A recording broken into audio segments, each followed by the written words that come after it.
Although the Count was still in Angers, I intended to go to my manor at La Flèche first. My castellan, Sir Lefric, had fine men-at-arms and archers. I had too many enemies to risk riding a strange land with just 2 young squires.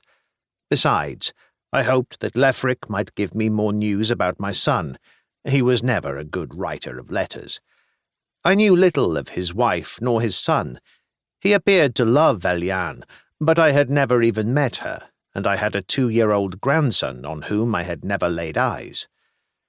The cog in which we travelled was commissioned by the Earl of Gloucester.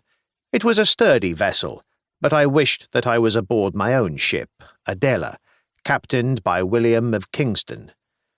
I would make sure that when I returned to England with Henry we would travel on my cog. I would feel safer. The Loire was a torture to negotiate. There were many islands, and, although wide, the river twisted and turned. In the days of oars it would have been simpler.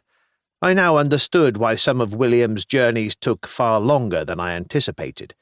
We had to tack so often that the crew were exhausted furling and unfurling the sails. Even when we reached the Main, it was a tortuous journey to La Flèche. We had to travel on the Sarthe River before joining the Loire, which looped towards La Flèche. The journey did give me time to speak with the captain of the cog. The captain and I had words about my final destination. He had messages for the Count from the Empress. I had told him in no uncertain terms that he could deliver them on his way downstream. I did not wish to arrive at the court of Count Geoffrey like a beggar.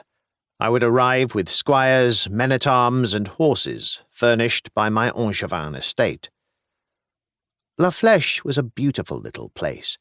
I often wondered if it had been given to me because it was so pretty, or perhaps because it was close to the centre of power in Angers. Either way, I was grateful. Sir Lefric had not had the chance to be warned of our arrival, and I expected no ceremony. However, someone must have spied us as we travelled along the Main, for I saw Lefric and his men-at-arms as they awaited me on the quay. In my mind, I still saw Lefric, as I did John, as the 2 orphans who had come to serve me as squires. I saw John most days, but I had not seen Lefric for 4 years or more. I had appointed a youth, and now he was a man. He had aged. Then again, we all did. He had filled out and looked comfortable. Brian and Padraig, who flanked him, had both been my first men-at-arms, and, along with Sir Wulfric and Sir Edward, had served me the longest. Both were now grey. Their waistlines showed the good, prosperous, and peaceful life they now led. The smiles of all 3 had, however, not diminished. I was gratified that they were so pleased to see me. "An unexpected visit, Lord." Sir Lefric grasped my arm firmly.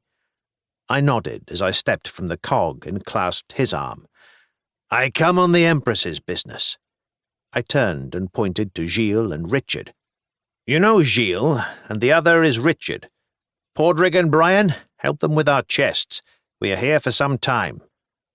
They nodded, and Brian said, "Good to see you, Lord."